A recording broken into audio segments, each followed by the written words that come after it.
영상은 말레이시아에서 집 구하기입니다. 말레이시아에서 집을 구할 때는 이제 크게 많은 분들이 선택지를 두 개로 나누시는데요. 단기 거주자 같은 경우는 쉐어하우스를 많이 사용을 하시고, 이제 장기 거주자 같은 경우는 이제 하우스 렌트를 많이 하십니다. 그래서 여기서 보시는 것처럼 이제 단기 거주자들이 쓰는 쉐어하우스는 말 그대로 방 하나에 특정 인원들이 나눠서 쓰는 거고요. 하우스 렌트는 그냥 아파트나 이렇게 방 하나 이런 거를 임대하는 형식입니다. 그래서 말레이시아에서는 한국에 흔히 볼 수 있는 아파트가 아닌 콘도미니엄이라는 주거 형태를 사용하고 있는데요. 여기에는 수영장, 헬스장, 게임실, 독서실 이렇게 다양한 편의시설이 있습니다. 물론 콘도마다 이제 조금 시설에 관한 차이는 있겠지만 그래도 말레이시아가 더운 나라이니까 수영장은 필수적으로 꼭 있고요. 헬스장도 아파트마다 다 있습니다. 그래서 이것도 이제 중요하게 생각하시는 분들은 패실리티스를 확인하시고 집을 구하시는 게 좋겠죠. 그 다음에 이제 말레이시아도 한국의 공인중개사 역할을 하시는 에이전트를 껴서 이제 집을 구하곤 하는데요. 그래서 에이전트의 역할은 이제 집을 소개하고 집주인과 직접 연락을 하는 사람입니다. 그 다음에 이제 말레이시아 보증금 같은 경우는 이제 한국의 이제 랑 조금 다르게 말레이시아 보증금은 2달치 월세를 이제 보증금으로 이제 제출을 하고 있고요. 그래서 임대할 때랑 집 상태를 동일하게 해야지 이제 보증금을 돌려받을 수 있습니다. 그래서 한국과 같이 이거는 뭐 비슷할 것 같은데요. 계약 기간이 길수록 이제 금액적인 부분에서 조금 더 이제 저렴하게 방을 구할 수 있을 것 같습니다. 그래서 보통은 1, 2년을 많이 하니까 장기 거주자 같은 경우는 2년을 이제 계약 기간으로 하게 되면 조금은 더 저렴한 금액으로 방을 구할 수 있을 것 같습니다. 여기 화면에 보이시는 것처럼 저희가 집 구하는 사이트들을 몇 개 가지고 왔는데요. 여기 처음 보이시는 것은 이제 쉐어하우스를 구할 때 사용할 수 있는 사이트인데요. 해당 사이트에서는 한 집에서 각자 방이 독립되어 있지만 거실과 주방 화장실 같은 경우는 공유할 수 있는 주거지라고 생각을 해주시면 될 것 같습니다. 그래서 쉐어하우스 특성상 화장실이 달린 방은 가격이 없는 방에 비해서 조금 더 비싸고 그런 점은 있습니다. 그래서 이제 주로 콘도에서 많이 볼 수 있는 형태고요. 집 하나를 계약해서 이제 나눠 쓰는 형식이죠. 여기서 조금 팁을 하나 드리자면 욕실이 전용인지 공용인지 확인을 꼭 하시는 게 중요해 보입니다. 그 다음에 이제 옆에 보시는 것처럼 다음 화면에 이거는 말레이시아에서 집을 구할 때 주로 사용되는 이제 포탈인데요. 아이프로티랑 프로퍼티 그루라는 것을 이제 저희가 많이 사용을 하고 있습니다. 여기 화면에서 잘 보이실지는 모르겠지만 이렇게 선택을 할 수 있어요. 원하는 지역과 이제 가격, 그리고 방 개수, 그리고 사이즈 등을 이제 입력을 하게 되면은 이에 맞는 집이 자동으로 이렇게 찾아서 이렇게 리스트업 됩니다. 그럼 이제 거기서 이제 에이전트가 번호를 항상 남겨놓으니까 직접 연락을 해서 이 방을 보고 싶다 이런 식으로 먼저 컨택을 리치아웃 하시는 방식인데요.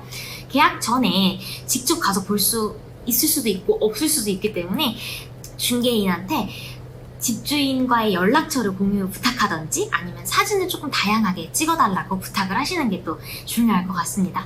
그래서 동영상과 사진으로 꼼꼼한 확인이 필수적일 보입니다. 말레이시아에서 집을 구할 때 간략한 팁을 조금 전수를 드리자고 가지고 왔습니다. 여기 보이시는 것처럼 팁 이렇게 표시를 해놨는데요. 이제 말레이시아 같은 경우는 아까 날씨 때 말씀드린 것처럼 1년 내내 더운 나라다 보니까 베란다에서 집 방향 확인하시는 것을 추천드리고 있는데요. 북향 방향이 이제 가장 인기가 많습니다. 그래서 보이시는 것처럼 북향, 남향, 동양, 서양 기준으로 이렇게 인기가 있는 집을 이렇게 사이드에 적어봤고요. 덥기 때문에 해가 들어오는 집이 너무 더울 수 있어요. 그래서 동양의 단점은 아침엔 햇빛이 정말 직방으로 오고 서양의 단점은 저녁에 해가 질 때 해가 직방으로 오기 때문에 그나마 그런 두 개의 영향을 받지 않는 북향이 최고로 인기가 많습니다.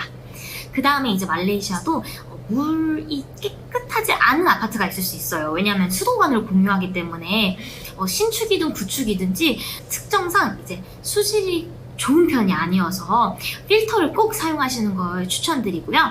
세면대에 집을 보실 때 물을 좀 받아봐서 녹물이 얼마나 심한지 확인해 주시는 걸 추천드립니다. 말레이시아 필터는 저는 한 달에 한두 번 정도 교체하는 것 같습니다. 그래서 네, 번거롭지만 그래도 깨끗한 물을 사용하면 좋으니까 네, 이게 팁이고요. 그 다음에 이제 말레이시아는 이슬람 국가이기 때문에 이제 기도 시간이 따로 이렇게 있는데요.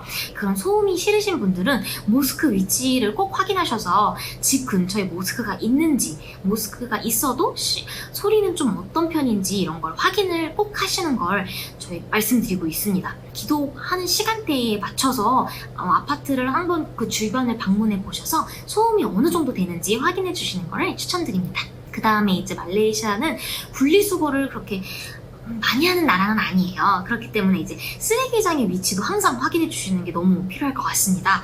그래서 각 집마다 사실 층별로 쓰레기를 버리는 곳도 있고 나가서 버리는 것도 있습니다. 그러니까 쓰레기장 위치랑 각종 facilities 꼭 확인해 주시고요. 차가 있는 경우는 주차장의 개수도 또 중요하겠죠. 가족 단위로 오시는 분들은 차 한 대로 어려우실 수 있으니까 기본적으로는 한 대 혹은 또 아예 안 주어지는 곳도 있어서 주차장 몇 개인지 꼭 확인이 필요합니다. 제4강 말레이시아에서 계좌 개설하기에 관해서 말씀을 드리겠습니다. 화면에 보이시는 것처럼 말레이시아 은행의 종류에 관해서 간략하게 먼저 말씀을 드리고 싶습니다.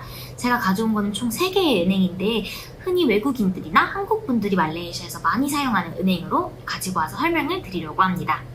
첫 번째는 메이뱅크라는 은행인데요. 메이뱅크는 말레이시아, 싱가포르, 인도네시아를 대상으로 운영하는 은행이고요.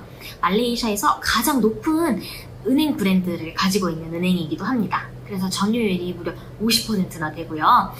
가장 접근성도 되게 좋아서 어디서나 흔하게 ATM기나 은행 브랜치를 찾을 수 있습니다. 그래서 가까우면 좋은 게 이제 일 처리를 하기가 되게 좋고 직장인 분들도 이제 가까이에 내가 사용하는 은행이 있으면 시간을 내서 가기에 정말 좋겠죠.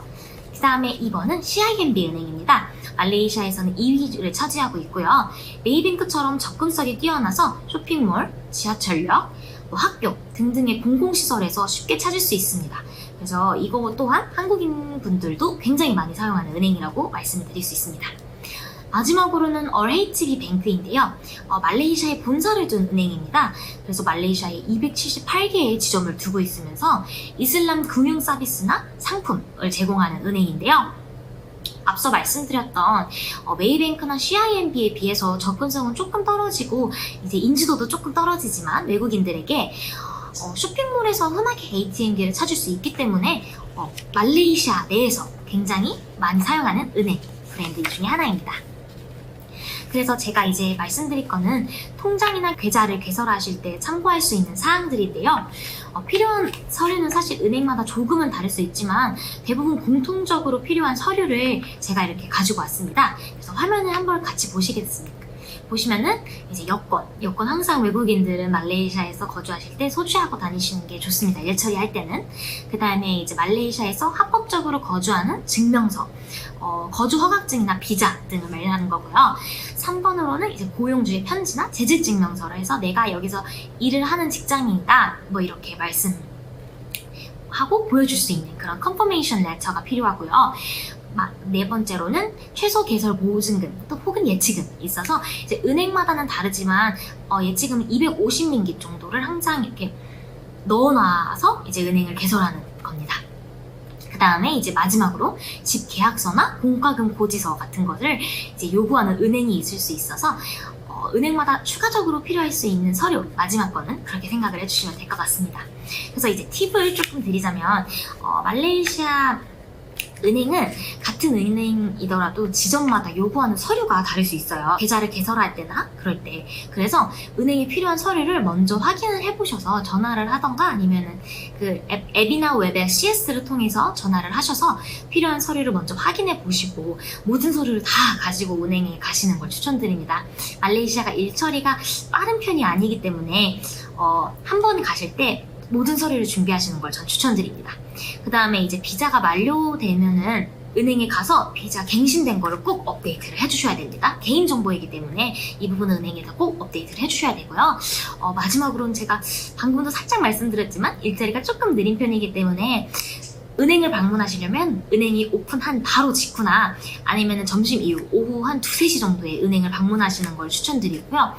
말레이시아는 월요일부터 금요일 은행이 9시부터 오후 4시 정도에까지 비슷한 시간에 운영을 하고 있습니다. 그래서 공휴일이나 주말에는 거의 쉬니까 평일에 제가 말씀드린 오픈한 바로 직후나 이제 점심 이후 2, 3시에 방문하시는 걸 추천드립니다.